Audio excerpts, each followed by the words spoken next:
buenos días a todos. Gracias por venir.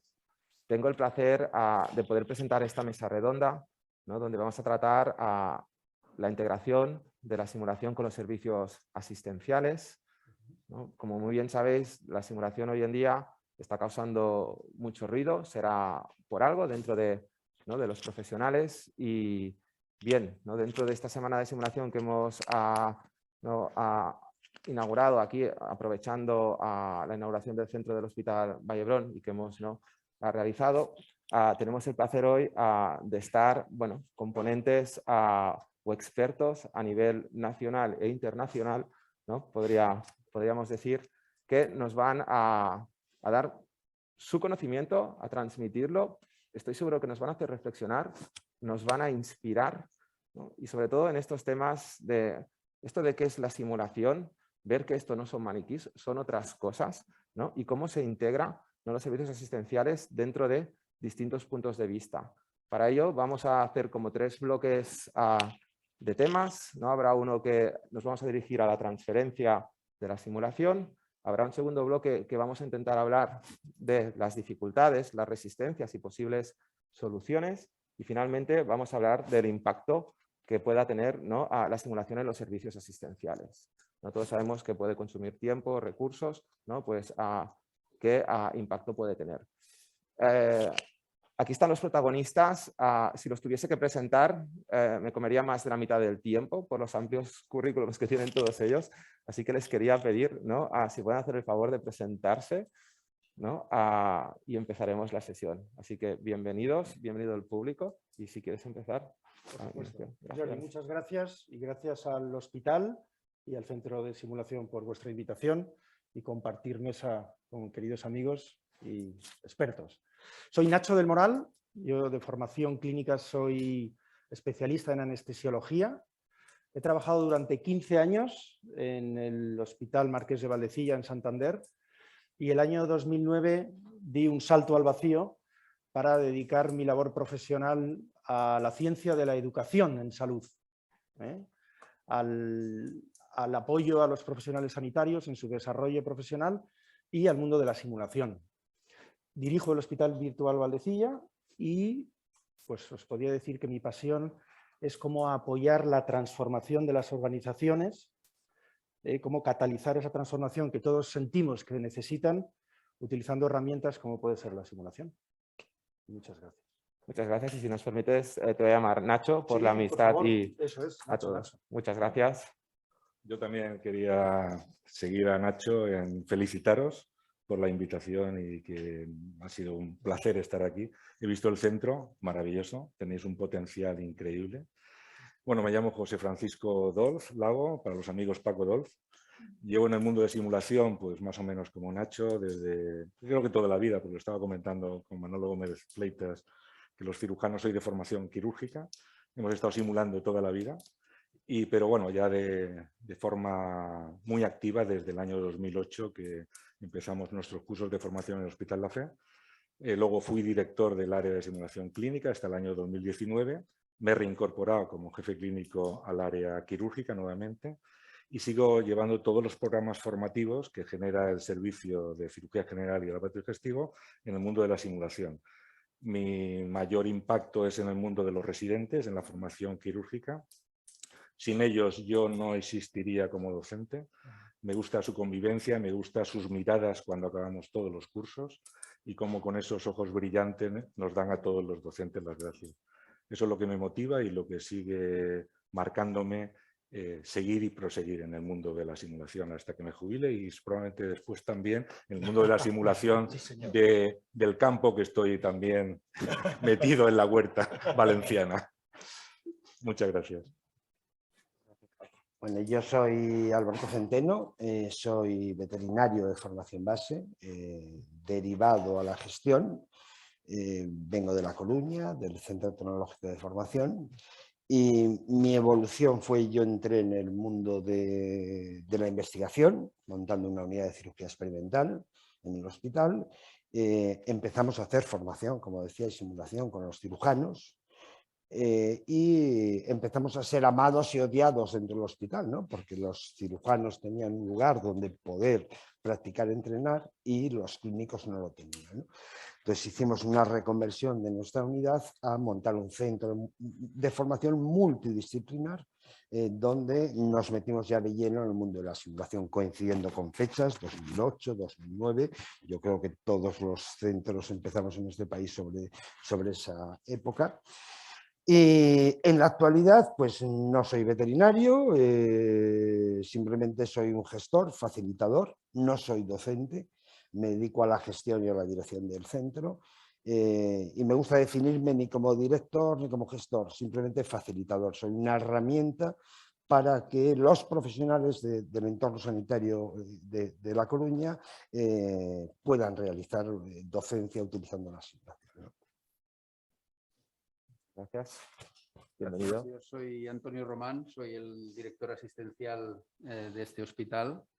Yo soy neumólogo de formación, lo digo sobre todo, muchos del auditorio creo que me conocen, pero un poco por vosotros, que en primer lugar os quiero agradecer el esfuerzo de venir desde vuestra tierra, y creo que es muy importante para nosotros porque como director asistencial sí que decir que nosotros como centro tenemos un compromiso con la docencia y la simulación, y fruto de ello son esta jornada y estas instalaciones que estamos ahora mismo estrenando, ¿no? Instalaciones que tienen su historia. Os habrán explicado las cicatrices que veis aquí. No quiero insistir en eso, pero en fin, es importante que las cosas tengan y conserven las cicatrices. Yo soy neumólogo, como digo. Mi área de experiencia ha sido durante toda mi vida el trasplante de pulmón, la patología vascular pulmonar, y pues ahora me he convertido intento ser un facilitador para mis compañeros, que me gusta mucho la definición, la gestión como facilitador de cosas, de proyectos, de ideas, de ilusiones, ¿no?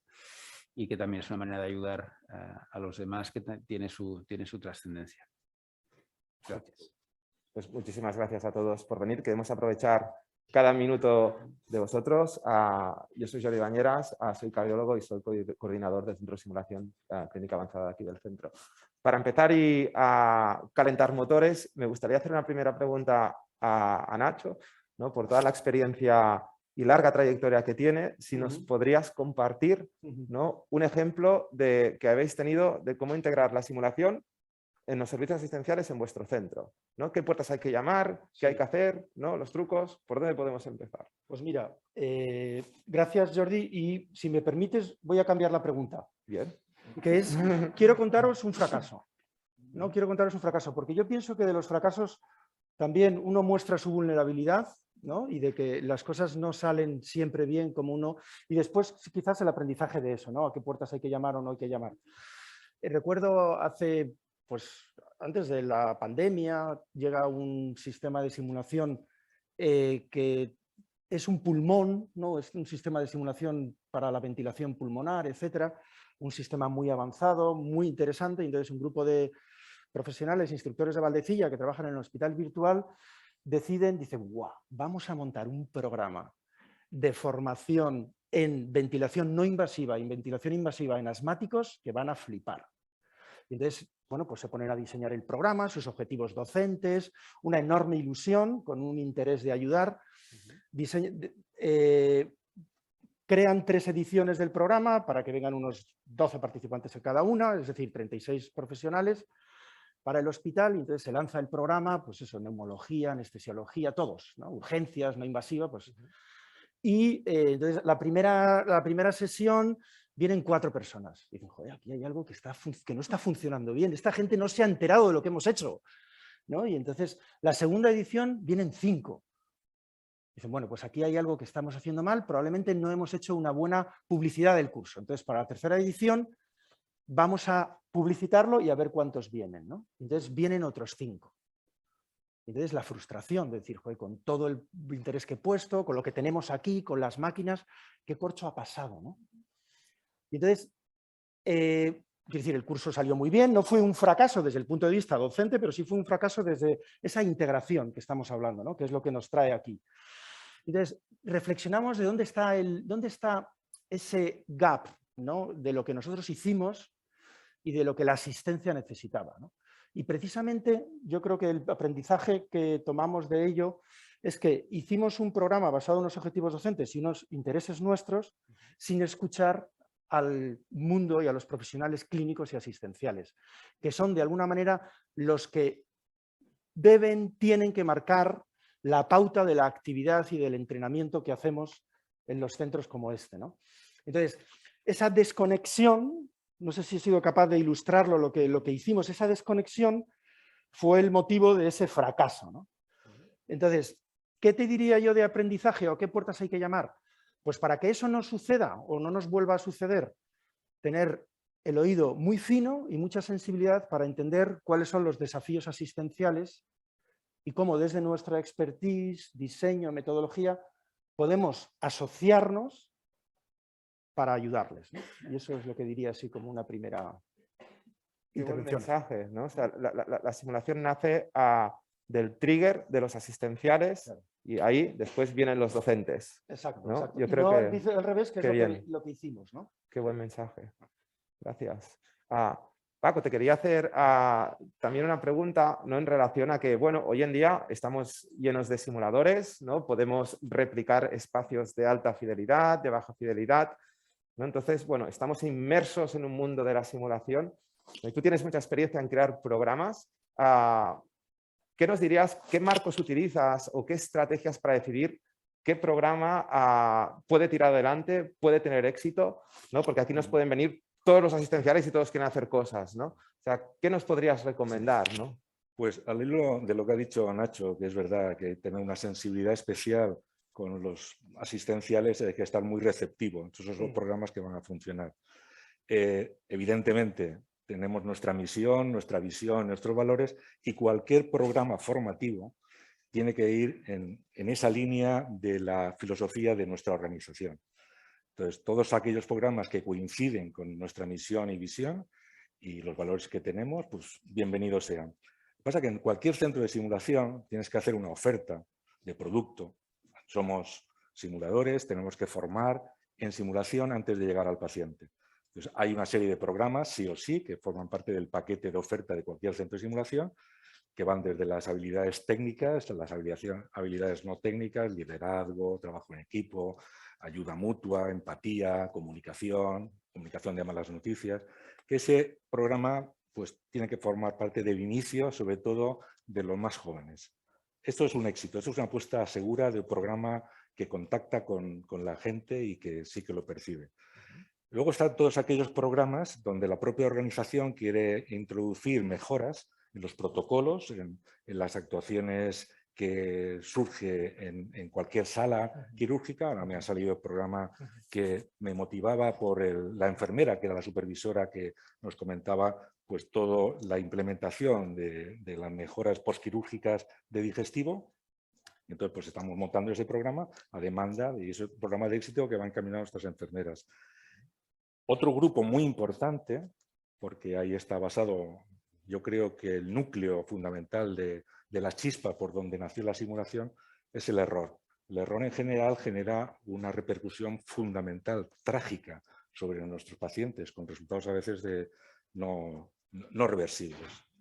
Entonces, hay que hacer un estudio exhaustivo realmente de aquellos problemas que el hospital palpa, donde hay registros, donde hay un problemas pues, de flebitis, problemas de caídas, manejo mal de la medicación, problemas de estomas, problemas de infecciones, problemas de sepsis, manejo de situaciones de crisis, donde hay fallos, y esos fallos, la simulación es la herramienta ideal por su metodología, donde la experiencia del individuo aflora en situación. Estamos trabajando con profesionales altamente cualificados que vienen a nuestro centro, como muy bien Nacho en su pared tiene nada más entrar, que vienen a mejorar. Entonces, nuestro respeto a esta gente que viene. Entonces, esos errores que afloran en unas situaciones de un espacio controlado, un espacio de intimidad, saben todo el mundo que viene a simulación qué es lo que pasa, qué pasa en simulación, y de simulación no sale nada, pues también implementan unos programas asistenciales muy buenos y estos son muy bien recibidos. En general, cualquier programa que se ponga encima de la mesa tiene que tener, para que tenga éxito o fracasos también, que de esos aprendemos, un compendio documental muy exhaustivo, basado en la evidencia científica. Hay que analizar muy bien los docentes, su atracción, su autoridad moral sobre algunos proyectos, si no, los payasos no los dejamos entrar en simulación, los que vienen con aire o con otras intenciones. Tenemos los recursos, como tenéis vosotros ahora aquí, los recursos es más una herramienta de facilitación para la docencia. Y luego la cuarta pilar fundamental, y de eso podemos hablar, es cuánto cuesta. Todo esto cuesta cosas. Entonces, el qué decimos, quién lo dice, cómo se dice y cuánto, esos son los valores para que un programa en simulación asistencial tenga los visos de poder realizarse. Y con esto, escuchar a la gente. Comentábamos siempre entre los tres, involucrarnos, los que tenemos responsabilidades de gestión, de estar en las barricadas, de estar junto a nuestros compañeros y viendo los enfermos, viendo los problemas que surgen en la puerta de urgencia. Yo soy cirujano y he tenido en la mano pues, la urgencia y ahí he sacado muchísima información para poder implementar programas. Qué bueno, ¿no? Escuchar, ¿no? Uno de estos mensajes, escuchar, ¿no? Y tener registros, ¿no? Para saber, ¿no? Qué grupos ¿no? Hay que apoyar más para poder dar esos problemas, ¿no? Que se pueden, que vemos en la práctica asistencial y nos puedan guiar, ¿no? Es decir, no simularlo todo, sino que estas pautas, ¿no? Creo que son muy buenas, ¿no? Y nos pueden ayudar a crear los programas. Antonio, si me permites, te quería preguntar, ¿no? Hoy en día, de que hay países que están integrando la simulación para recertificar a los profesionales, para mantener sus competencias, ¿no? Con todo esto, todo el tiempo, el esfuerzo que puede haber detrás de ello, pero si lo hacen es porque lo creen y porque, ¿no? Porque hay impacto. Entonces, bien, esto es un consumo de recursos. Entonces, quería preguntarte, ¿cómo ves en nuestro país, ¿no? ¿Cómo se va a integrar la simulación? ¿Cómo lo visualizas con la asistencia? ¿No? ¿Qué visión tienes? Yo creo que, gracias por la pregunta, me ha gustado mucho oíros y a lo mejor vuelvo sobre algunos de los aspectos que habéis comentado. Yo creo que en nuestro país nos equivocaremos si no vemos que las organizaciones sanitarias han de estar cerca o muy integradas con la simulación, es decir, no veo estructuras de simulación alejadas porque, como bien habéis dicho en diversas ocasiones, yo creo que hay que oír mucho a la organización, hay que saber qué problemas tiene y hay que saber qué piensa la gente, ¿no? A veces puedes descubrir resistencias. Yo no sé si en ese curso que explicabas también pasó o no, pero a lo mejor viene la opinión de un experto que dice, uy, ese curso no, y estás hundido. Es decir, que esa comunicación ha de existir. También estoy de acuerdo que esto es una cuestión que ha de impactar sobre todo en las generaciones jóvenes, en los que están viniendo, porque yo supongo que por más esfuerzos que hagamos de recertificar un gran cirujano en la laparoscopia, va a ser difícil que lo llevemos al simulador.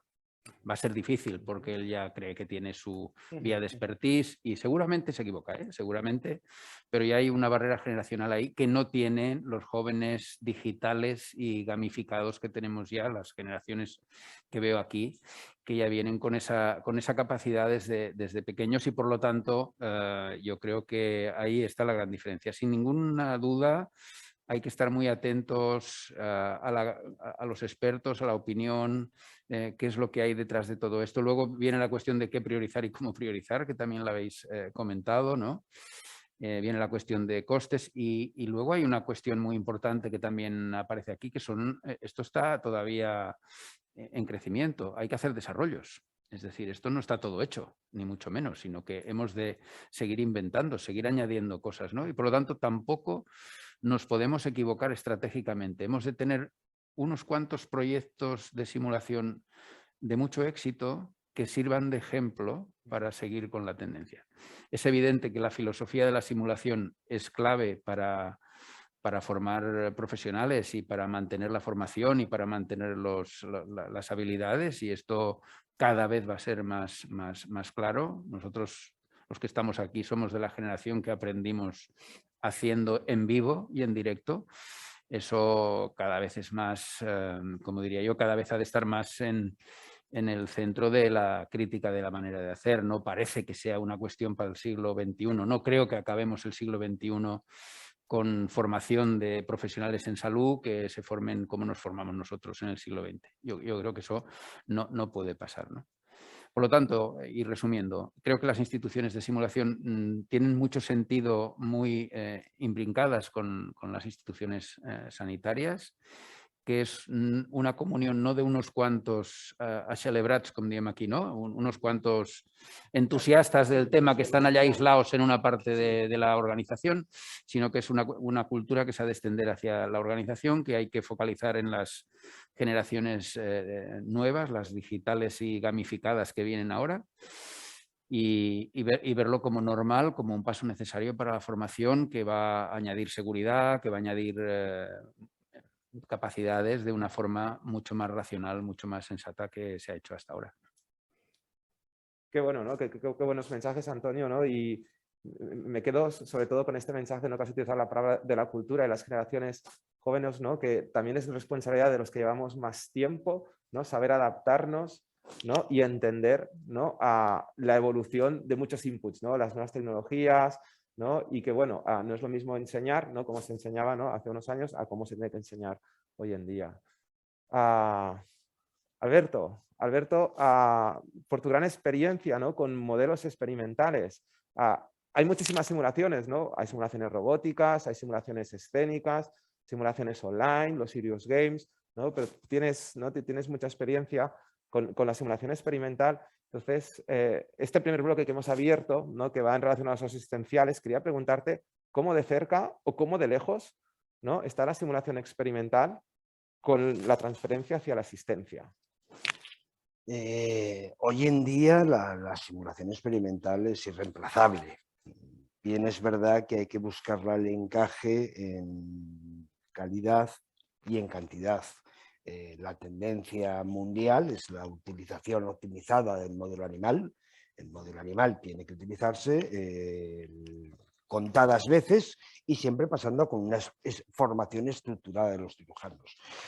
Bien, es verdad que, como comentabas, es muy difícil que a un experto le hagas reciclarse a simulación y decirle, no, es que tienes que pasar por estos pasos, ¿no? Hay que conseguir que la gente joven llegue a la cualificación necesaria al final, obligatoria, sobre modelo animal, pero habiendo pasado por todos los pasos anteriores. Las habilidades técnicas se tienen que adquirir previamente en las tecnologías que hay hoy en día. Hay perviterners, hay simuladores, hay 50.000 cosas. Las habilidades no técnicas también se tienen que entrenar en partes de simulación. Y finalmente integrar la formación total de habilidades técnicas y no técnicas en modelo animal, modelo experimental. Es muy difícil a los cirujanos hacerles entrar en esta mentalidad. Hay que reconocerlo, Paco. A los cirujanos os gusta directamente ir a hacer, ¿no? a lo que es la habilidad técnica en sí. Yo creo que el modelo animal ofrece muchísimo más que la habilidad técnica.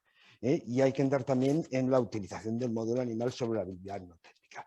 Creo que tiene su encaje, creo que es imprescindible el llegar a dominar las técnicas, el trabajo en equipo, la coordinación.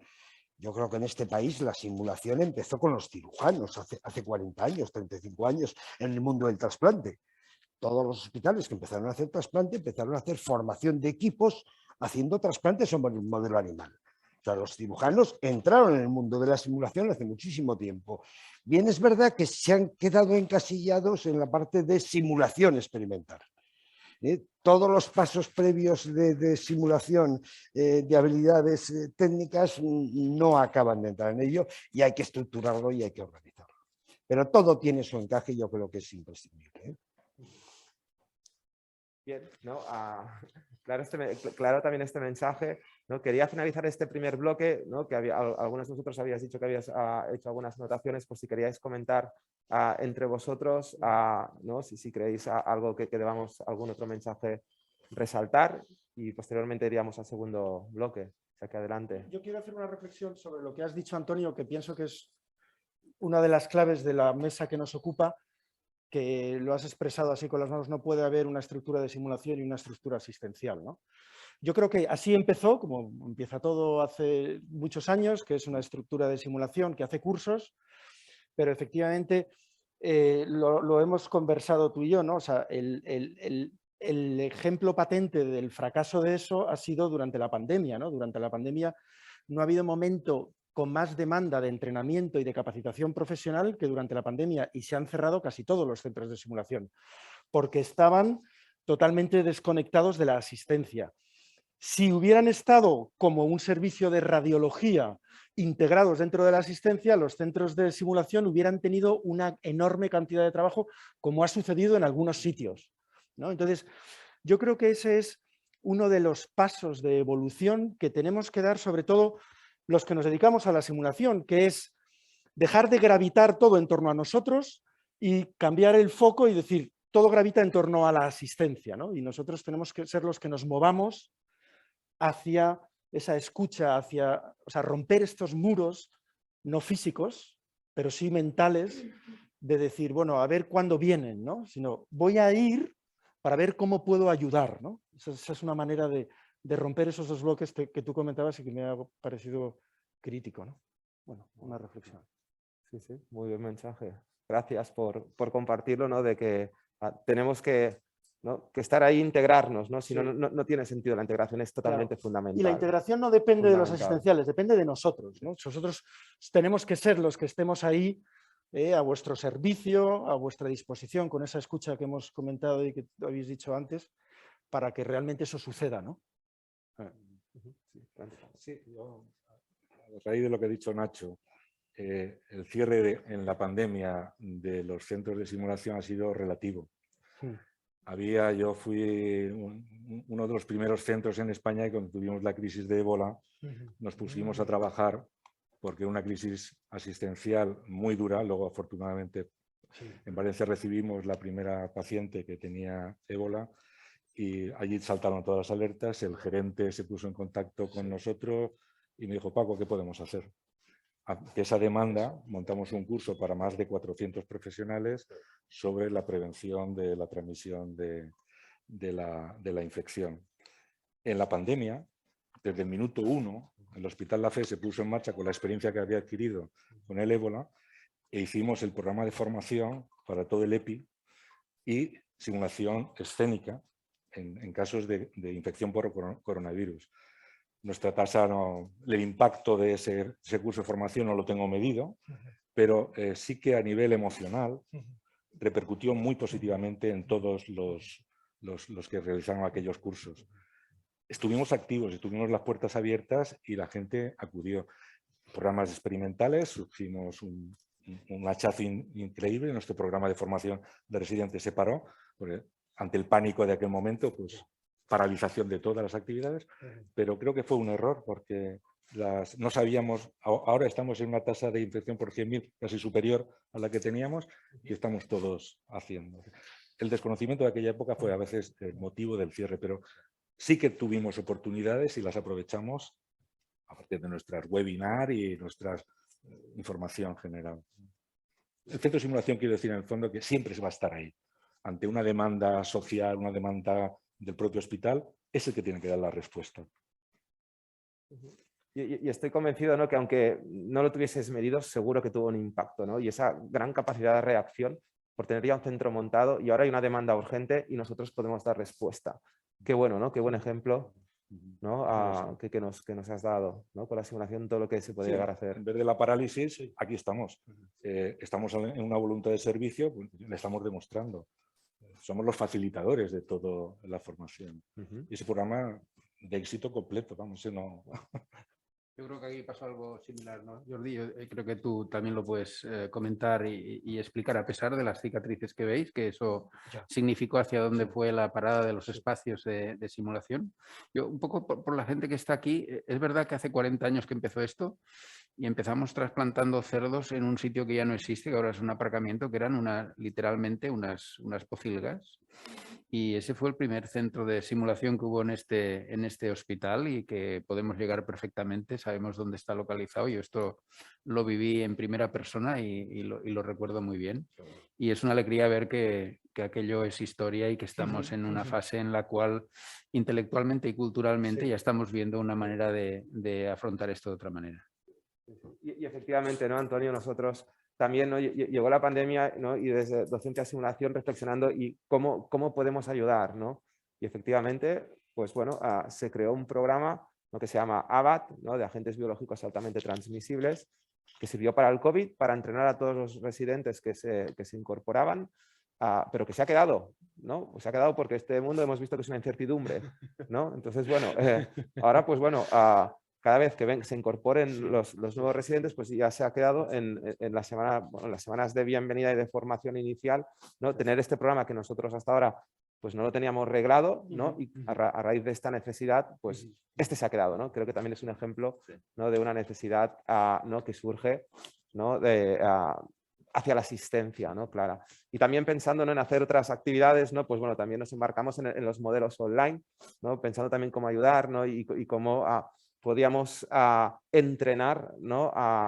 Hacia la colocación de EPIs, ¿no? De una manera, ¿no? Que se pudiese encajar con lo que comentábamos antes de las nuevas generaciones, ¿no? También nuevas generaciones y no tan nuevas generaciones, ¿no? Sino que al final buscando modelos que puedan ser efectivos, ¿no? Aunque haya que medirlos y ver su impacto, ¿no? Y que puedan ser eficientes, ¿no? Y hoy en día pues también hay que pensar en las nuevas tecnologías, cómo podemos llegar hacia ellas, ¿no? Así que, muy bien, quería exponer un comentario, ¿no? En relación a que hay mucho ruido, ¿no? De la simulación, aunque se ha expuesto que hace muchos años que se hace simulación, ¿no? Pero en el ambiente, ¿no? En los últimos 2 años yo diría, ¿no? Que se están abriendo muchos centros de simulación, ¿no? En muchos lugares. Entonces, bueno, estamos en un momento pico, ¿no? Estamos en un momento pico y esto va acompañado de documentos, por ejemplo, el BOE, ¿no? Del 2017, como conocéis, ¿no? Que recomienda, ¿no? Que se puedan utilizar técnicas de simulación o pacientes estandarizados, ¿no? Durante la formación sanitaria especializada. O si nos vamos, como sabemos, ¿no? Otros países como Estados Unidos, ¿no? Pues si queremos mandar un fellow para arritmias, pues tiene que pasar por un programa de simulación primero, antes de hacer intervenciones con pacientes, ¿no? Ahí lo tienen realmente pues muy integrado, ¿no? Entonces, dentro de este, ¿no? Emergencia que hay de la simulación hoy en día, os quería preguntar, ¿no? a todos, ¿qué barreras y qué soluciones le veis cuando se crea un centro, ¿no? Porque aquí están las paredes, ¿no? Aquí están el material, pero hay mucho detrás de ello. Entonces, por vuestra experiencia, ¿cómo lo veis todo esto, ¿no? ¿Qué dificultades hay, ¿no? Y qué soluciones podemos encontrar?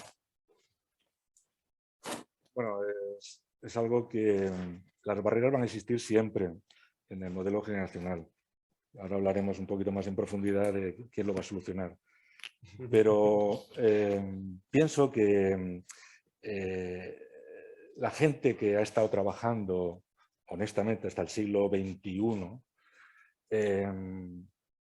la ética, sabíamos que experimentar en el humano era la única herramienta que teníamos todos para aprendizaje.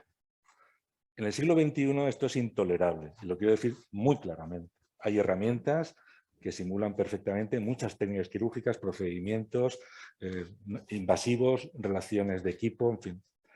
Experimentar en humanos creo que es algo que es intolerable.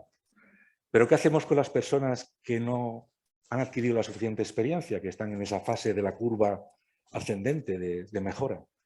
Pues que tienen una gran morbilidad. Estamos en una parte de la curva que esa gente, ahí es donde está el trabajo de los centros de simulación. Hasta llegar a un punto donde su mayor impacto sobre el paciente negativo se equilibra con la mayor conocimiento. Las barreras van a estar en la gente que ya se ha comentado aquí, que se resiste. Yo soy cirujano y por alusiones tengo muchos compañeros que no es que se resisten, es que ya tienen resuelto algún problema. Pero cuando introducen una nueva técnica, si no lo hacen en simulación, les repito que están experimentando en humanos, que no se equivoquen. Y los señalo, pero en grito casi. Y eso sí que les impacta. Porque yo también experimento en humanos, todos los cirujanos, yo también, pero ahora ya no toca, no tocan. Y entonces esa es la mayor barrera. La adaptación a la nueva metodología, el aprenderla, es una metodología y una técnica que hay que aprenderla y se va uno a la escuela a aprender cómo hacer la indagación, cómo hacer la persuasión, cómo ver la brecha del conocimiento, cómo cerrarla, la evidencia científica, eso va a estar. Las barreras siempre en la gente mayor. ¿Quién lo va a solucionar? Es obvio. Si el residente de primer año, desde el primer minuto que viene a mi hospital, se le coge de la mano y se le lleva al centro de simulación y se le dice, Antonio, tengo mucho interés en saber tu progresión, y está viendo simulación desde el minuto 1, la generación que va a solucionar todas las barreras, evidentemente va a ser esa. No lo van a concebir de otra forma. Es algo natural en ellos.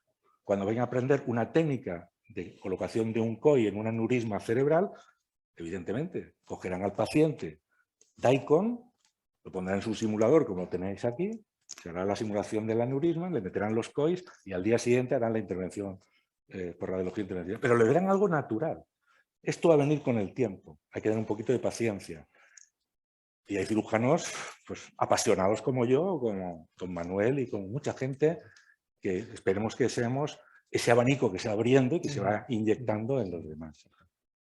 Las barreras van a estar ahí una temporada. Y desde luego es de una ética contundente. No se puede permitir más, con perdón, seguir experimentando en humanos. Yo no me dejaría. Yo pienso que una de las barreras más importantes, como decía, están surgiendo 50.000 centros de simulación y creo que son necesarios y es bueno que surjan inactos, ¿no? El problema es que muchos de ellos nacen de intereses personales, ¿no? O sea, motivación individual, no motivación institucional. Que yo creo que es la clave, ¿no? El que la institución esté en el proyecto y se implique, y esto es un ejemplo de ello, ¿no? Esta inversión, esta disponibilidad de espacios dentro de un hospital, y un macro hospital como este, el metro cuadrado del hospital es carísimo, ¿no? Entonces conseguir esto es muy complicado, ¿no? Cuando los proyectos surgen de servicios y no de instituciones, son limitados en su recorrido y en su desarrollo. El proyecto tiene que ser institucional, con lo que implica para la institución. No solo es doy un espacio, doy unos metros, ¿no? Sino que estos metros implica que tiene que haber personas que lo manejen, que tiene que haber tiempo de los profesionales para dedicar a estos proyectos. Aquí en España no tenemos equilibrada o cuantificada el tiempo docente que debería realizar los profesionales sanitarios. Hay países donde sí que está estipulado. Ayer comentábamos Inglaterra, 1/3 del tiempo laboral es para formación y es obligatorio por ley. Aquí en España es inconcebible. Estructuralmente un hospital es incapaz de sostener eso, pero por lo menos un poquito más de lo que estamos dando ahora. Yo creo que es una de las principales barreras que tenemos, el tiempo por la presión asistencial que tienen las instituciones. Y este tipo de centros probablemente, si todavía no hay manera de cuantificar la rentabilidad, ¿no? La productividad del centro, mejoraríamos muchísimo la labor asistencial si pudiéramos dedicar más tiempo a la formación y cualificación de nuestros profesionales. Yo creo que nos quedan unos años por delante muy bonitos, muy inciertos, pero muy bonitos a la hora de poder cuantificar cuál es el impacto, la repercusión de este tipo de centros. Y hasta que las instituciones no vean esa rentabilidad, va a ser complicado que proyectos se conviertan realmente en proyectos institucionales. Y si ahora disponéis de 600, 800 metros, probablemente la institución acabe invirtiendo en 2.500 porque le va a ser rentable. Porque al final vas a disminuir tiempos quirúrgicos, vas a disminuir complicaciones, vas a mejorar calidad asistencial, vas a humanizar, es que afectan a 50.000 procesos dentro del hospital. Yo creo que lo habéis dicho perfectamente. La barrera fundamental, en mi opinión, es la cultural. Es decir, no olvidemos, si a alguien se le ocurre que un piloto de avión aprende como aprendimos nosotros, que era diciéndole al piloto que va, déjame el avión, déjamelo a mí, déjamelo, y voy aprendiendo, que es lo que hemos hecho, nuestra generación. Eso es impensable. los pilotos de avión hace muchos años que hacen un mogollón de horas de simulación y cada vez que les cambian el modelo del aparato o cualquier otra cosa, vuelven al simulador, aunque tengan la edad que tengan. Es decir, eso ya está integrado en la cultura de esta profesión.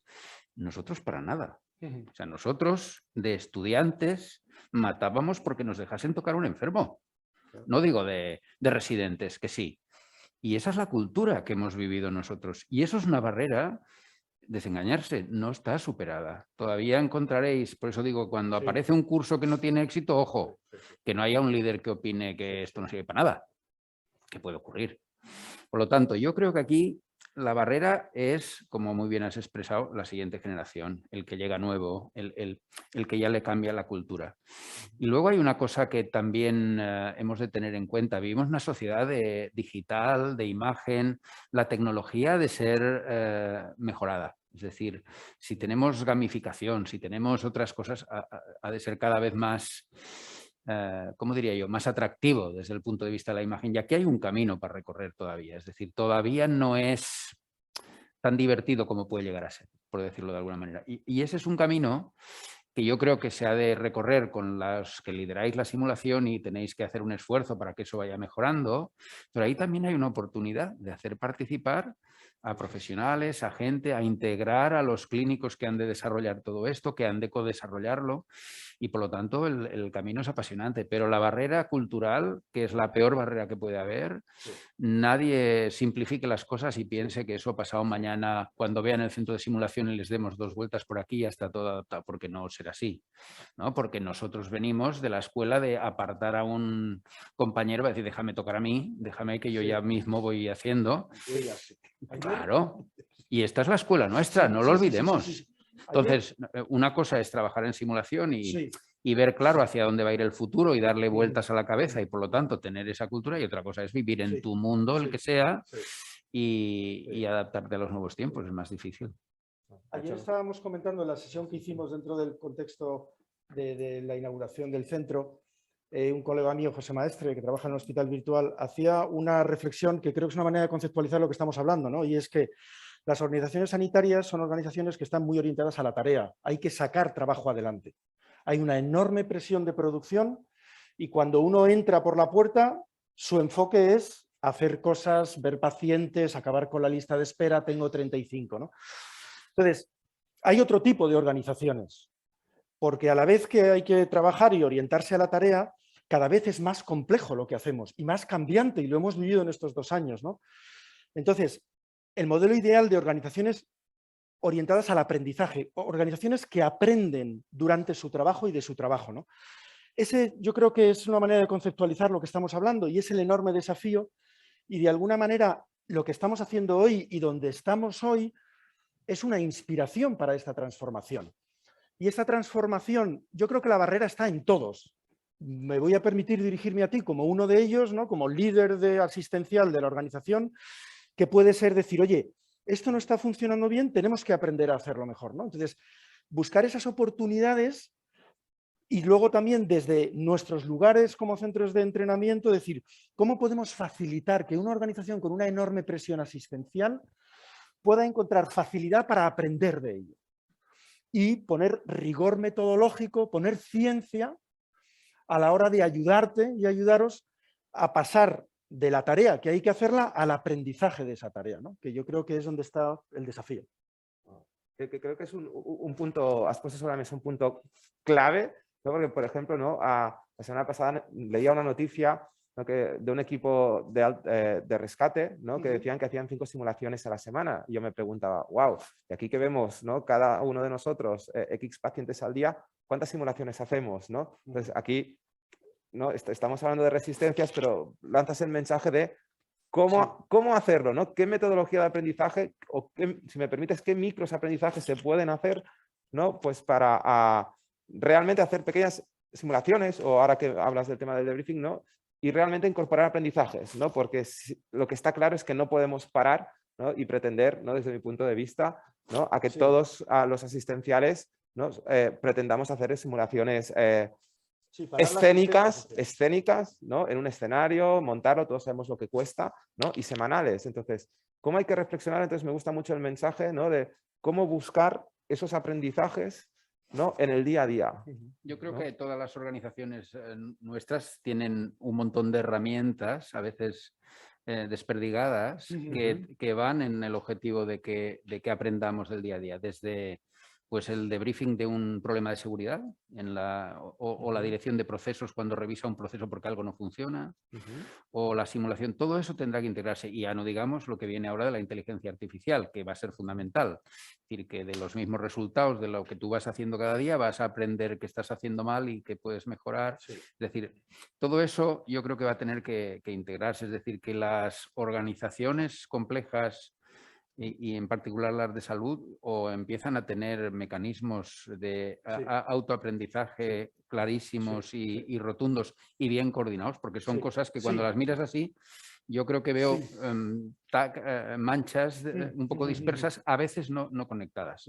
Yo me imagino que una estrategia de revisión de procesos como hay en la mayor parte de hospitales, incluido el nuestro, tiene que integrar en programas de simulación también. Tendrá que integrar otro tipo de... y probablemente tendrá que integrar la inteligencia artificial. Es decir, todo eso yo creo que hay un gran reto por delante en ese sentido, pero lo que sí está claro que el reto es un poco menor porque todos tenemos clarísimo que las organizaciones han de ir hacia eso.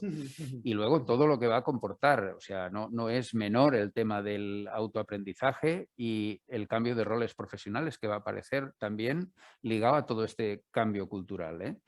Es decir, yo supongo que si mañana hay que entrenar, no sé si pondré el mejor ejemplo, a un anatomopatólogo, pues hombre, a lo mejor el entrenamiento que tiene que recibir hoy no tiene nada que ver en el que tenía que recibir hace 30 años.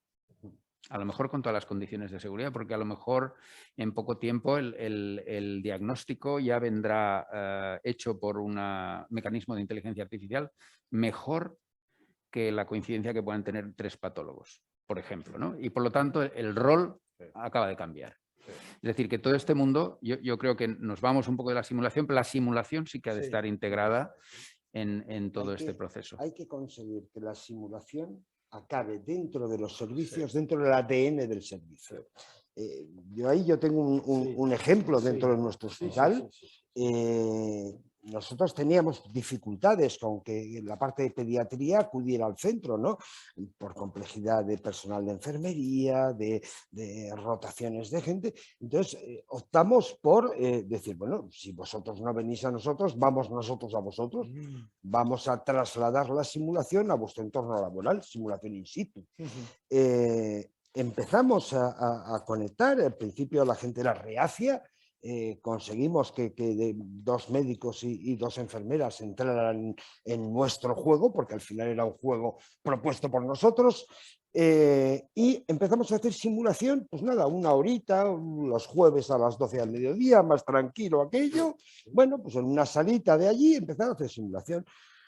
Os digo, la gente era reacia, pero bueno, empezaba a asomar la cabeza poquito a poco. Pues esto debe ser interesante. Pues bien, encima se lo pasan bien, ¿no? Y encima, bueno, al final conseguimos, con mucho esfuerzo, mucho tiempo, han sido 2 años de desarrollo, a que hoy en día hemos empoderado al servicio de urgencias pediátricas del hospital y ya no vamos nosotros. En su labor asistencial normal han integrado que 1 o 2 días a la semana tienen que hacer simulación.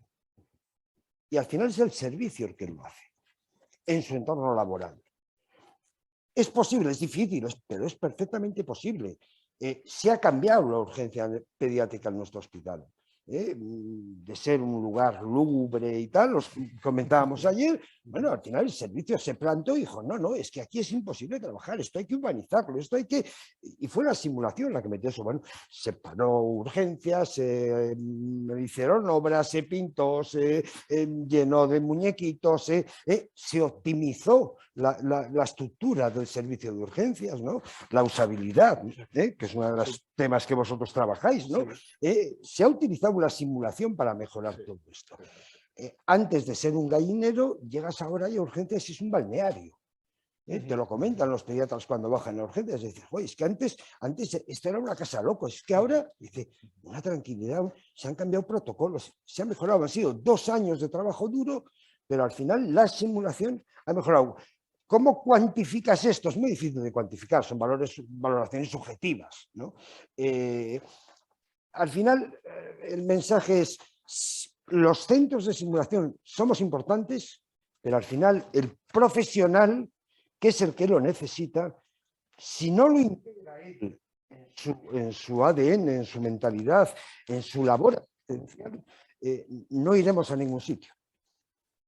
Yo quería también desmenuzar un poquito lo que es la simulación. Estamos todos un poco estructurados, cuando ha abierto ahora la simulación in situ, pero el centro de simulación no solamente es una casa. Lo ha dicho muy bien Alberto, hay que meterse dentro de la célula, dentro del gen de cada individuo. La simulación es una metodología. Yo hago simulación todos los días cuando paso visita con mis residentes. No tengo un muñeco, pero tampoco pongo en riesgo a mi paciente y hago una indagación del conocimiento de mi residente, interactúa en comunicación, trabajo en equipo con la enfermera, observamos unos objetivos marcados y al salir de la habitación hacemos un mini debriefing. Esa integración en el ADN del día a día de la asistencia también es simulación. Simulación con enfermos, pero simulación, a fin de cuentas, sin arriesgar ninguna técnica invasiva. La simulación tiene ese gran potencial, tiene esa indagación, ese modelo mental en el cual el profesional residente se enfrenta a una situación crítica y entonces puede adquirir experiencia de esa situación realista. No hace falta estar simulado. Creo que por ahí también van los caminos, no solamente la simulación in situ y llevar aquí un problema, lo hemos hecho también en intensivo, hemos puesto el muñeco, hemos puesto ahí una parafernalia, audiovisuales, no hace falta esto. Si el profesional tiene integrado lo que es la metodología, va a hacer simulación todos los días. No es necesario acudir a la acción. Ahora sí, tiene que estar muy bien formado. Los instructores, salir fuera, meterse dentro del propio edificio del hospital. Creo que todos, ¿no?, apuntáis a la misma línea de dirección de que el centro debe existir, es el lugar físico donde nos podemos encontrar, pero simulación no es una tecnología, la simulación es una, como todos, ¿no?, compartís una herramienta docente y esto permite, ¿no?, irnos y facilitarnos y estos trucos que nos estáis dando, ¿no?, de que en el cada día, ¿no?, si puedo, ¿no?, tomar tu expresión, de ponerlo en el ADN, ¿no?, de pensar en ello, ¿no?, y estas micro, ¿no?, conversaciones, ¿no?, reflexivas, todos estos aprendizajes que nos puede brindar, ¿no? O sea que creo que realmente, ¿no?, nos dais la visión de que un centro no es solo maniquís, un centro no es solo el espacio, sino que la simulación es científica, ¿no?, y va mucho, mucho, mucho más allá. Bien, vamos bien de tiempo, entonces quería abrir un tercer bloque, el bloque del impacto, y aprovecho para comentaros de que podremos tener unos 10 minutos, ¿no?, por si tenéis, y aprovechar, ¿no?, con los magníficos, ¿no?, ponentes que tenemos, hacer preguntas al final de la sesión, tanto presencial como online, ¿vale? Lo digo por si, ¿no?, os han despertado curiosidades, reflexiones, ¿no?, y queréis comentarlo, pues reservaremos 10 minutos al final porque vamos bien de tiempo. Quería abrir un tercer bloque y os lanzo la pregunta a todos, ¿no? Os lanzo la pregunta a todos y me baso también en un artículo científico, ¿no? Hay artículos de simulación publicados en revistas como en el JAMA, por ejemplo, ¿no?, en metaanálisis, ¿no?, que dicen que la simulación puede tener impacto, pero no hace mucho estuve leyendo uno, ¿no?, que decía que en un hospital habían implantado un programa de simulación y esto les había costado 3 millones de dólares, ¿no?, pero que ellos estimaban con datos reales de eventos adversos que prevenían, ¿no?, se ahorraban entre 12, ¿no?, y 18 millones de dólares, ¿no? Entonces, por lo tanto, había aquí una ganancia de unos 9 millones, ¿no? Bueno, son estimaciones.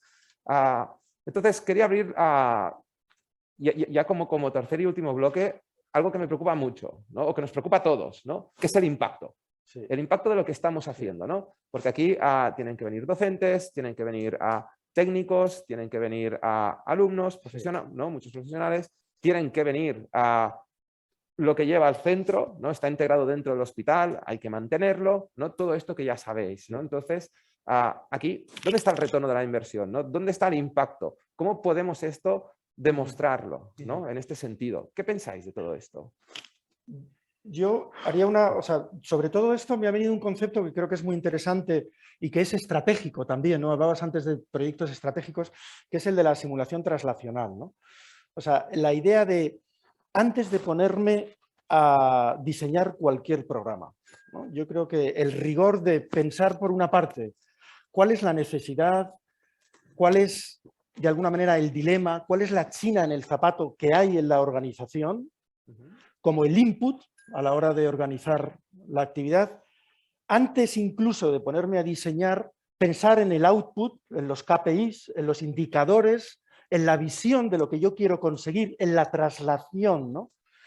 Y la idea de no hago nada si no pienso antes en cuál es la traslación que espero en la clínica, ¿no? Y cómo mido los resultados. Exacto. Entonces, a partir de ahí, esos KPIs que son compartidos con la asistencia, decir, mira, tenemos unas dificultades a la hora de diagnosticar de manera temprana la sepsis en urgencias y en la planta. Bueno, eso es un input, eso es una necesidad, eso es un desafío asistencial. ¿Cuáles son los KPIs? ¿Cuáles son los indicadores? ¿Qué es lo que queremos conseguir?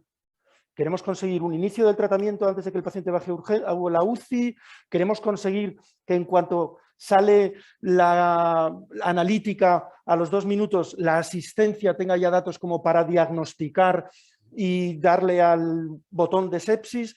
No sé, cada hospital y cada organización tiene sus KPIs, pero antes de empezar a hacer nada, yo creo que esos 2 componentes son esenciales para realmente poder medir. Si eso se hace, es muy fácil medir. Si esto mismo que acabamos de hablar ahora de la sepsis lo hacemos en una serie de ideas con la gente que realmente cuida a los pacientes, luego es el momento del diseño. El diseño quizás es la última fase de un proceso de entrenamiento, ¿no? Que es decir, para conseguir esos KPIs, qué gaps y qué riesgos tengo, ¿no? Y entonces, yo creo que siguiendo un método a la hora de diseñar actividades, es fácil llegar a encontrar esos puntos, como estos artículos que tú comentas, algunos otros en Chicago, que vieron que para lo que es la infección recurrente de las vías centrales, llevaron a todo el hospital por un proceso similar para entrenarles, miraron y midieron unas métricas y luego efectivamente ahorraron un dineral. Entonces, ponernos ese gorro de querer medir, ¿no? Lógicamente no se puede medir todo porque esto es un esfuerzo enorme, pero sí medir esos proyectos estratégicos que la organización tenga, ¿no?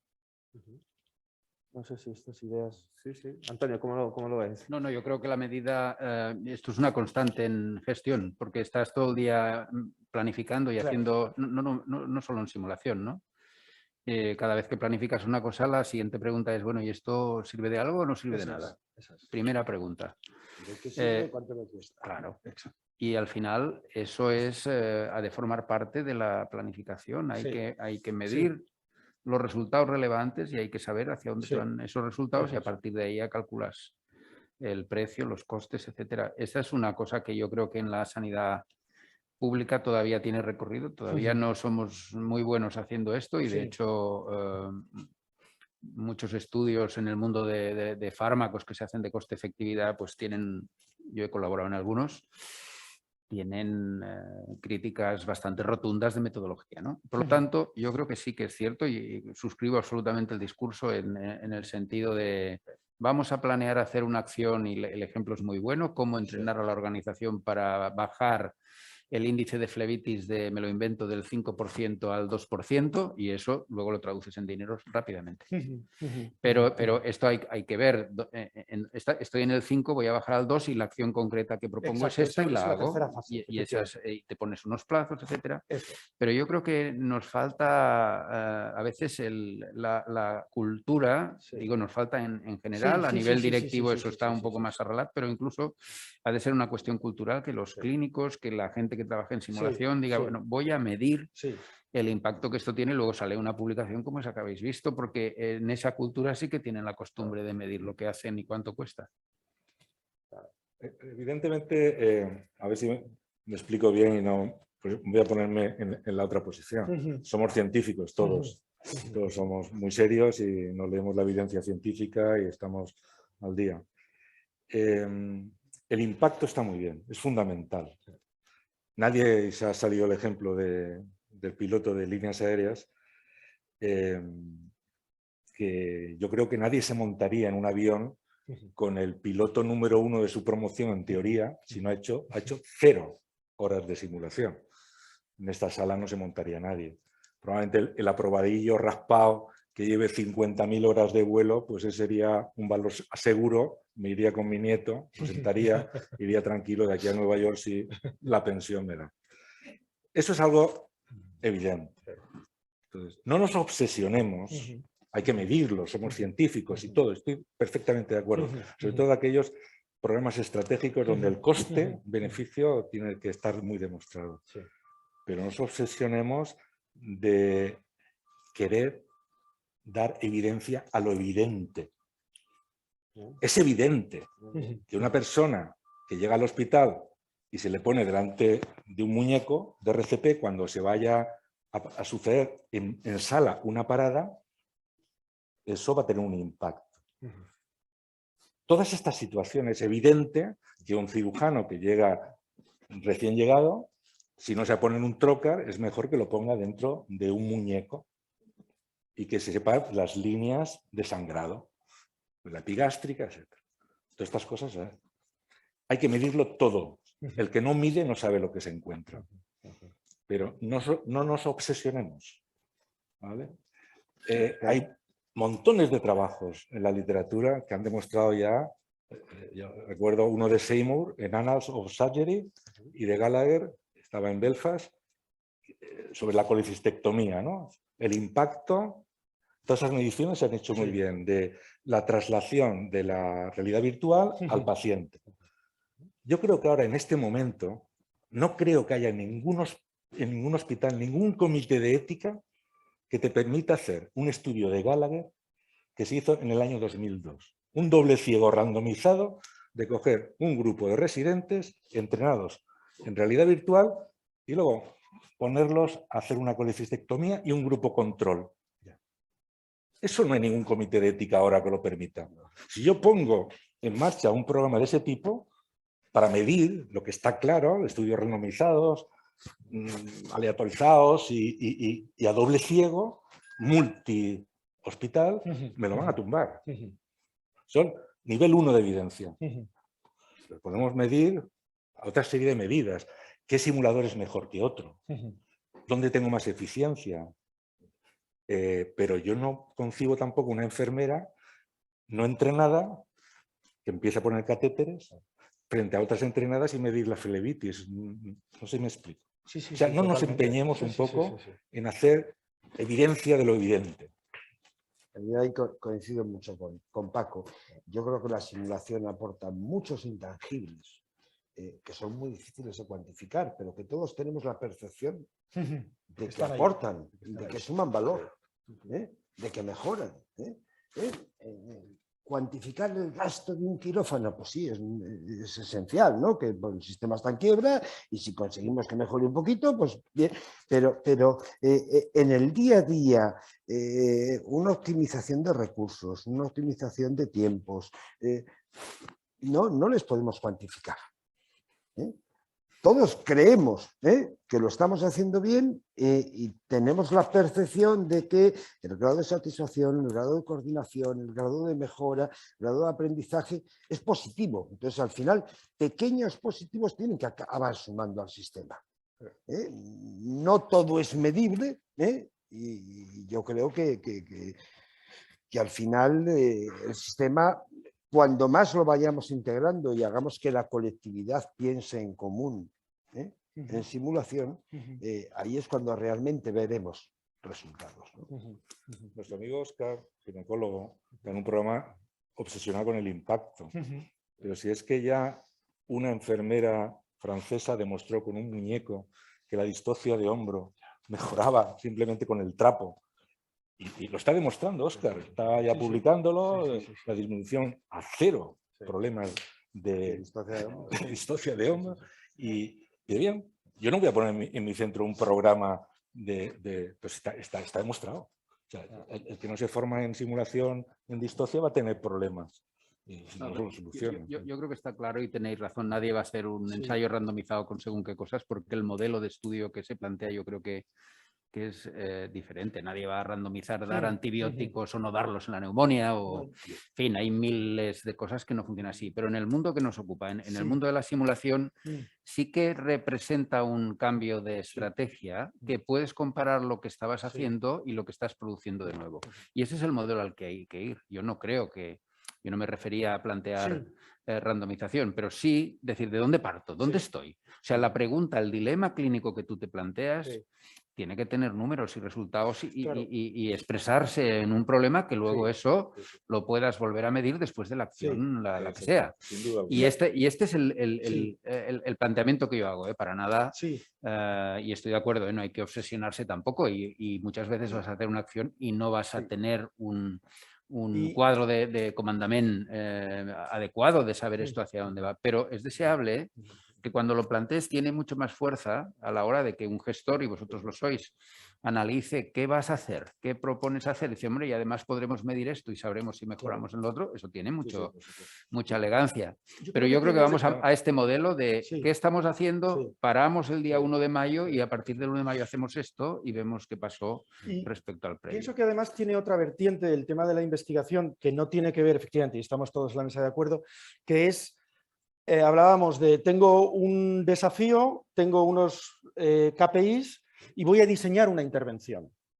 Quizás esa intervención no sea la mejor intervención. Claro. Entonces, el estudio sobre las intervenciones como diseño, a lo mejor el hacer 2 tipos de intervenciones diferentes. Mira, vamos a hacer que hagan de una manera, de otra, y ver si los KPIs o el resultado que esperamos es mejor de una manera o de otra.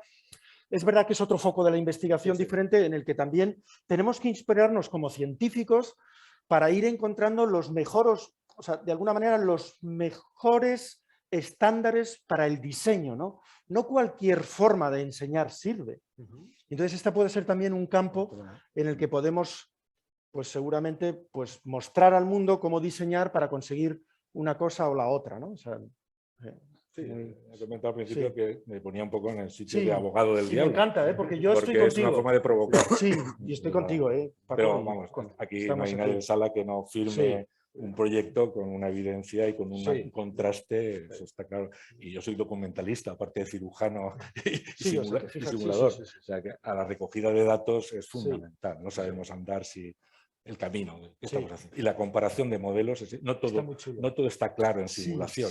Eso es, y como en cirugía también la paroscópica, me decía, no todo se tiene que hacer por la paroscopia. Cuando yo empezaba, no todo se tiene que hacer en simulación. Hay otras metodologías docentes que pueden ser aplicadas con menor coste o menor problema de recursos.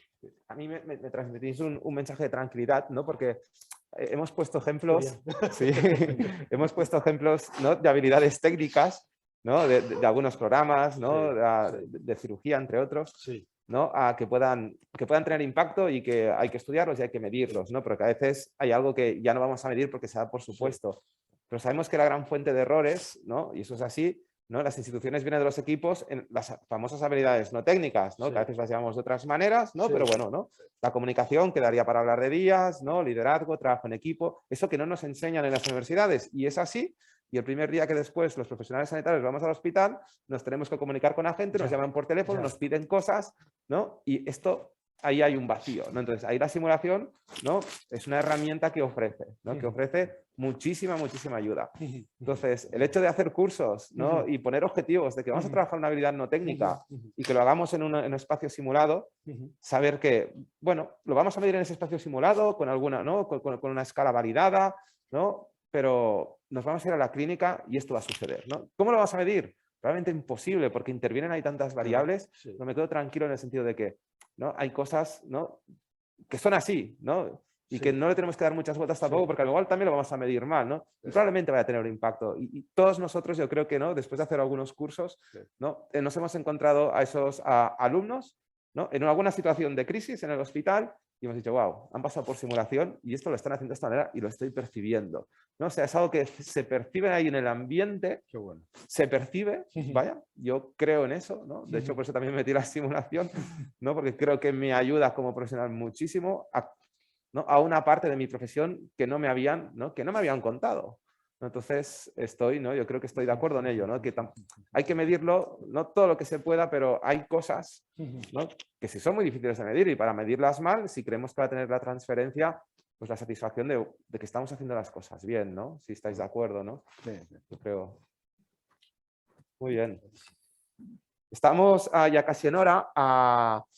Podríamos hablar de muchísimas cosas, pero me gustaría, si alguien del público tiene alguna pregunta, y aprovechar la gran expertez ¿no?, que tenemos hoy aquí, ¿no? Es una oportunidad única, así que adelante, y también online después. No sé si ya han llegado algunas cuestiones o alguien quiere formular, pero Mónica, adelante, por favor. Bueno, buenos días. Soy Mónica Rodríguez. Lo primero, felicitaros porque no hay palabras. Ha sido un intercambio, un coloquio, una mesa redonda absolutamente maravillosa. Y como directora de docencia y de este centro, no tengo más remedio que agradecer a Antonio por el apoyo a todo esto, y a Nacho, Paco y Alberto porque en los últimos años hemos llamado repetidamente a vuestra puerta para pediros consejo, para pediros apoyo. Hemos recibido mucho más de lo que esperábamos. No os imagináis hasta qué punto hemos seguido esas palabras y esos consejos y nos han sido útiles. O sea que estáis en pleno derecho de consideraros padres espirituales de esta criatura, por supuesto. Y esto es una amenaza. Vamos a seguir haciéndolo. Vamos a seguir pidiéndoos consejo y copiándoos. Sois sin duda los que tenéis más experiencia y los líderes auténticos en simulación en nuestro país. Y por lo tanto, gracias de corazón. Alberto, aparte, le tengo que agradecer que me ha hecho parte del trabajo adelantándole a Antonio lo que voy a hacer cada semana a partir de la semana que viene, que es llamarle a la puerta para pedirle tiempo para los profesionales para simulación. Bueno, y destacar dos cosas que habéis dicho que, bueno, a mí me han puesto la piel de gallina, ¿no? Lo primero son dos utopías hacia las que vamos. La primera, el conseguir ese cambio de cultura y introducir en la realidad del hospital, en la rutina de cada día, la simulación, igual que tenemos claro que hay que hacer sesiones, hay que hacer simulación. La experiencia que Alberto has contado de urgencias creo que es extraordinaria y realmente, pues eso, ¿no? El espejo hacia donde tenemos que mirarnos e ir. Y luego Paco ha dicho algo que bueno, a mí me ha emocionado mucho, que es decir, yo hago simulación cada día. Mira, yo creo que es fantástico en estos últimos años que hemos luchado mucho por tener esto, pero vamos repitiendo continuamente, no queremos abrir e inaugurar solo paredes y contenido. Hay paredes y equipamientos, sino gente, ¿no? Gente que esté haciendo simulación, y en paralelo hemos ido luchando para formar a muchos profesionales. Tenemos 200 profesionales formados, cuando tienen el conocimiento clínico y tienen la formación. A ellos les pedimos que nos ayuden a hacer los programas de simulación, pero sobre todo esta formación que la lleven a su lugar de trabajo, a su día a día, a su rutina. Eso, hacer simulación cada día, trasladar esa forma de pensar, esa forma de hacer a la rutina diaria. Creo que eso es maravilloso y bueno, hacia donde tenemos que seguir luchando, sin duda, ¿no? Y aprovechando esta circunstancia, Nacho, usabilidad. ¿Qué podemos aportar ahí a la calidad con esta metodología, con la usabilidad desde los centros de simulación? Qué bueno. Gracias de nuevo.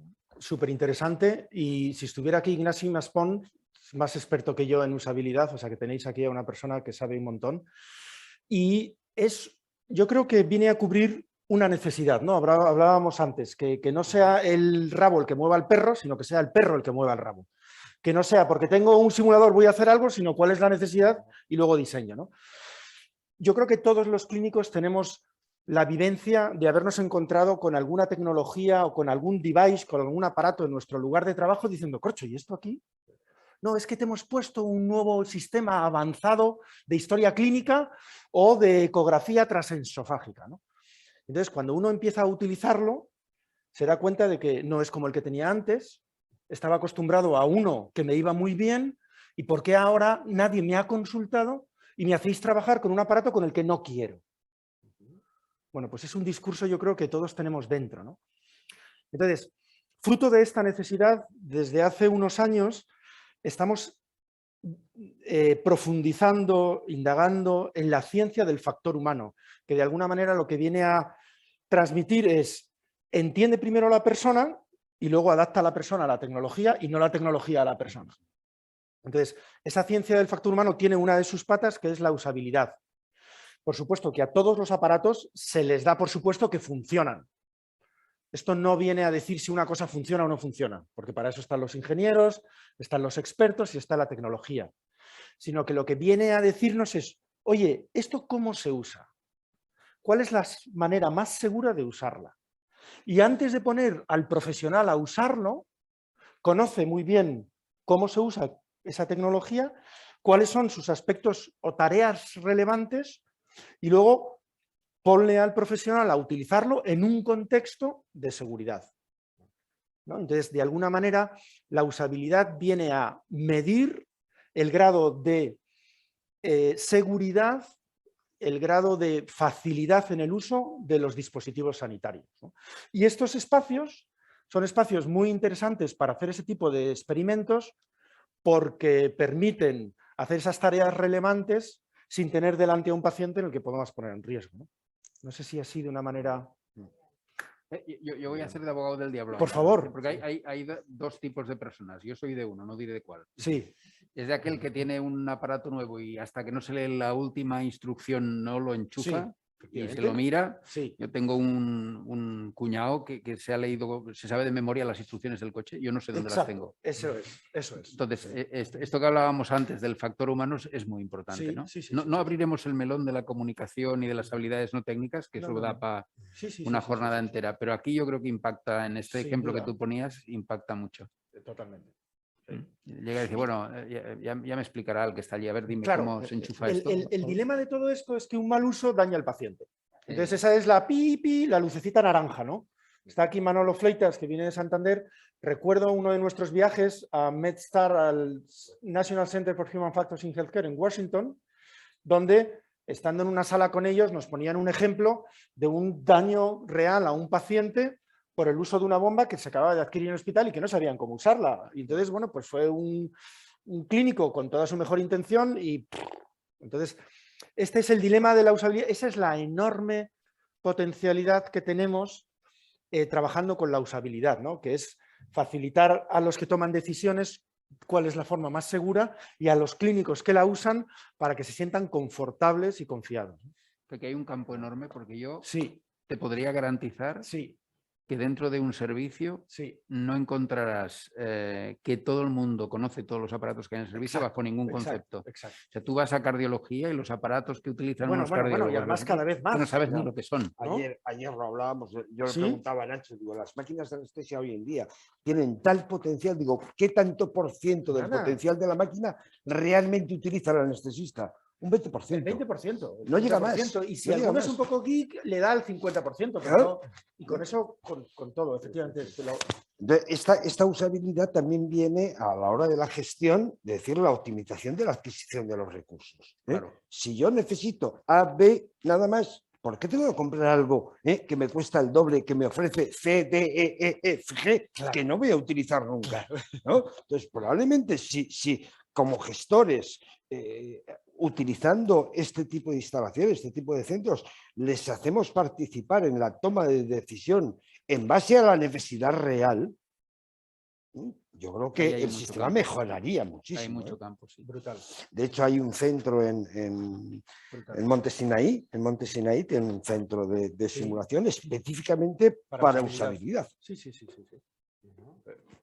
Y de hecho pienso que, ¿no?, es todo un mundo la usabilidad, pero empezando desde el nivel cero, me viene ahora un recuerdo, ¿no?, de una compañera que es anestesióloga y trabaja en Reino Unido, ¿no?, que ella me contaba que cuando viene un profesional sanitario nuevo en ese hospital, le pasan el dossier de caras contentas y caras tristes, ¿no? Y eso quiere decir, eres anestesiólogo, vas a utilizar nuestro respirador de este hospital. Nuestro respirador se enciende, ¿estás contento o triste? Es decir, ¿sabes cómo va o no sabes cómo va? Entonces vas marcando las crucecitas, ¿no? Y todo lo que es triste, ellos se aseguran las 2 primeras semanas, ¿no?, en hacer un programa formativo con simulación, ¿no?, para asegurarse al final que todos sean caras contentas, que todas sonríen, ¿no? Y al final empecemos, ¿no? Yo creo que es como el punto inicial, ¿no?, de al menos lo que ya que lo puedas conocer, ¿no? Entonces la institución se asegura, ¿no?, de lo más probable que vaya a utilizar, lo sepa utilizar y le pregunta de forma abierta, ¿no? Entonces creo que, bueno, son distintas... Es un problema global, porque yo os haría una pregunta genérica. ¿Quién sabe todas las funciones que tiene su móvil?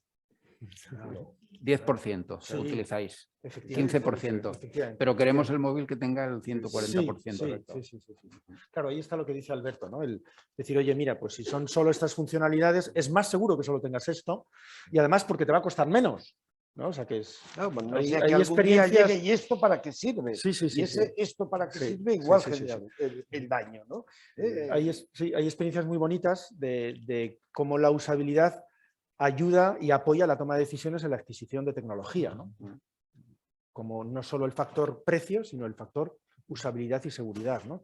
En bombas de perfusión para el Servicio Cántabro de Salud, pues y antes de lo que es la compra, se hizo un estudio de todos los que pasaron las especificaciones técnicas y de manera ciega se dijo cuáles eran a los participantes, cuáles eran las más seguras y las más usables en ese contexto en el que querían usarlas.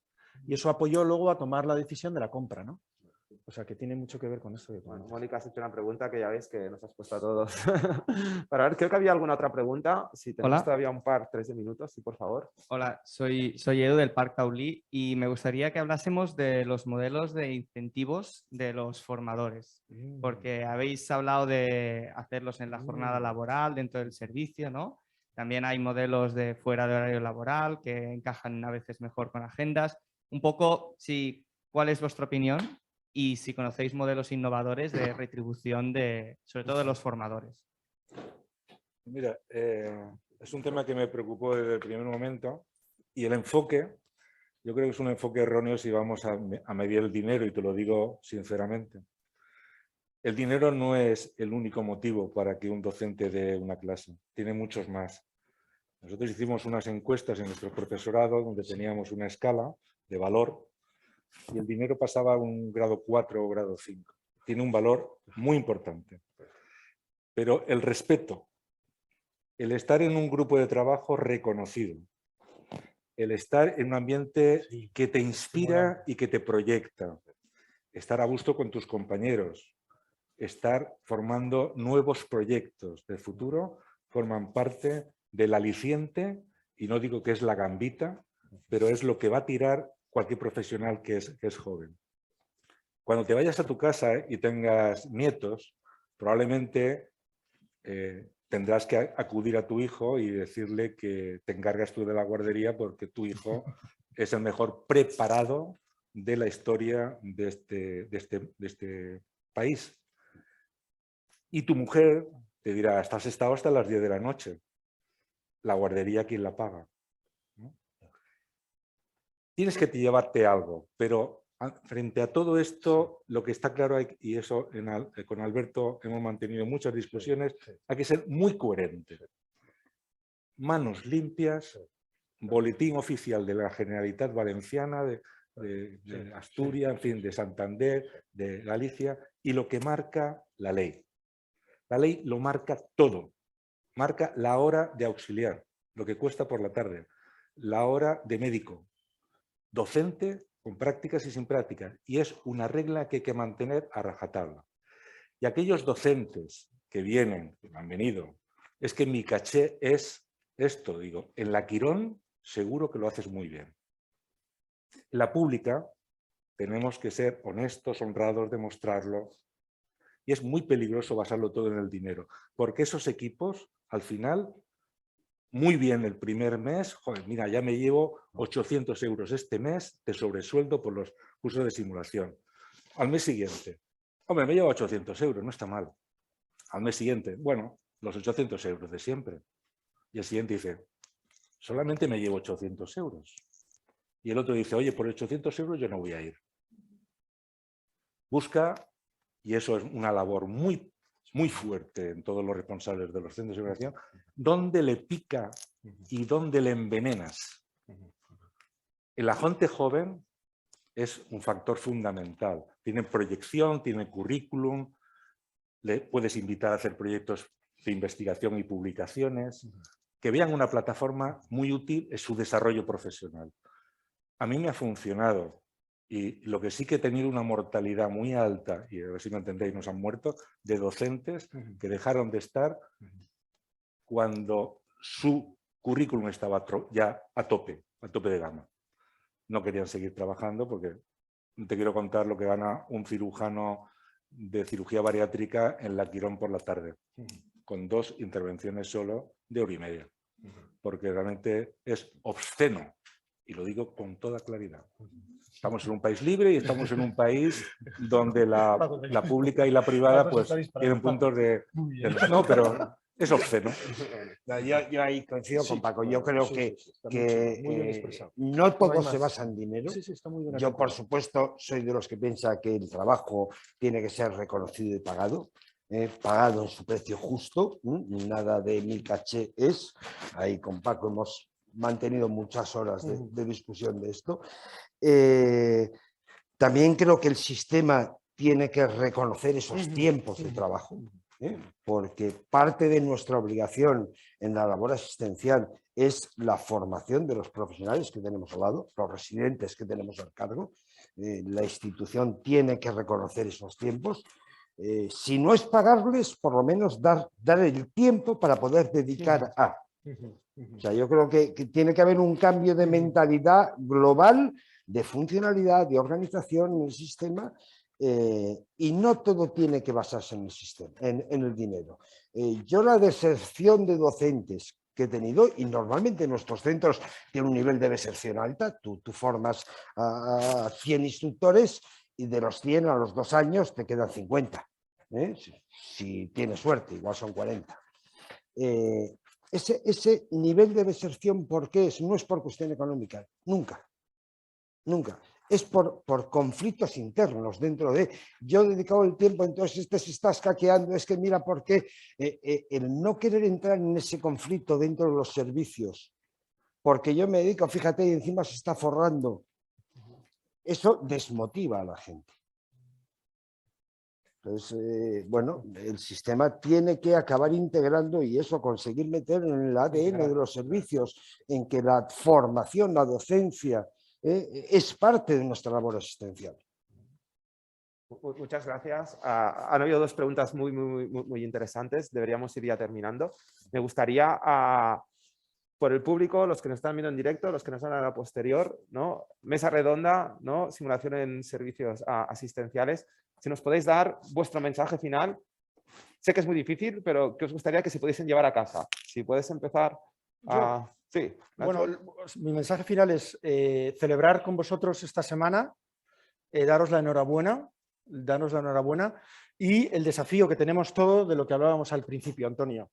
Que esto no sea un espacio diferente de la asistencia, sino que sea parte de la asistencia, ¿no? Y lo que ha comentado Paco, lo que ha comentado Alberto, la idea de que esto se puede hacer día a día en ese lugar y que esto sea de alguna manera como un corazón que transmite y que inspira a toda la organización, ¿no? Y todos los nuestros, ¿no? Así que enhorabuena, el trabajo empieza ahora y a por ello. Muchas gracias, Paco. Sí, también me uno a la enhorabuena y a mí me gustaría que esto ya no fuera noticia, que esto fuera el día a día de la actividad hospitalaria, como puede ser el tratamiento de una neumonía, puede ser cualquier otra situación clínica. Tenemos que dar un salto cualitativo y cuantitativo para incorporar eso en la dinámica de cada uno de nosotros. Yo creo que los expertos y los que estamos en los centros de simulación tenemos una gran responsabilidad. Es ofrecer nuestro conocimiento, nuestro ambiente, acompañar a aquellos profesionales que lo necesitan hasta ese punto donde empieza la experiencia y que ese salto se haga sin repercusión sobre el paciente y que esto no sea necesario salir en la televisión regional, ¿no? Gracias. Y lo que le llamo yo siempre, acompañar hasta la frontera de la realidad asistencial. Esa es nuestra misión. Y ahí acabamos. Muy buen mensaje. Muchas gracias. Alberto. Yo muy sencillo, calidad y no cantidad. Yo creo que en ese afán de medir, que no, es que hemos hecho, no, ¿de qué calidad es lo que has hecho? Yo creo que tiene que ser un objetivo de todos los centros, que lo que hagamos no sea ni por sostenibilidad económica, ni por no tengo que hacer más cursos que el año pasado, porque el año pasado hice 110, este año tengo que hacer 120, no. que lo que hagamos lo hagamos de calidad y que intentemos medir ese grado de satisfacción, ese grado de productividad de lo que estamos haciendo en base a la calidad. Muchas gracias, Alberto y Antonio. Yo cerraré con dos cosas. El titular para mí sería que la simulación lidera un cambio cultural en el área de las ciencias médicas que cambiará al siglo XXI y todavía no acertamos a imaginar cómo quedará. Ese es un mensaje y el otro, por supuesto, el agradecimiento inmenso como director del hospital a los que habéis venido de fuera. Vuelvo a repetir, creo que esto nos ayuda. Como ha dicho Mónica, la directora, es muy importante nuestra interacción y el poder chupar de vuestra experiencia y de contrastar las ideas, y gracias de verdad por ese esfuerzo. Efectivamente, ¿no? Ha sido, ¿no? Teneros hoy a los 4 aquí un momento único. Es un privilegio, sinceramente. Aquí también. Creo que... Gracias. Muchas gracias. Claro que sí. No, creo que los que estamos, los que nos han visto ahora, los que nos van a ver a posteriori, ¿no? Porque al final de lo que estamos hablando hoy, ¿no? Estamos buscando al final todos, ¿no? Mejora para el resultado de nuestros pacientes, ¿no? Y esto es muy bonito. Así que un agradecimiento inmenso, ¿no? A los 4, ¿no? Desde docencia, simulación, desde el Hospital Vall-d'Hebron, ¿no? Por haberos tenido hoy aquí. Muchas gracias a todos. Muy bien, gracias.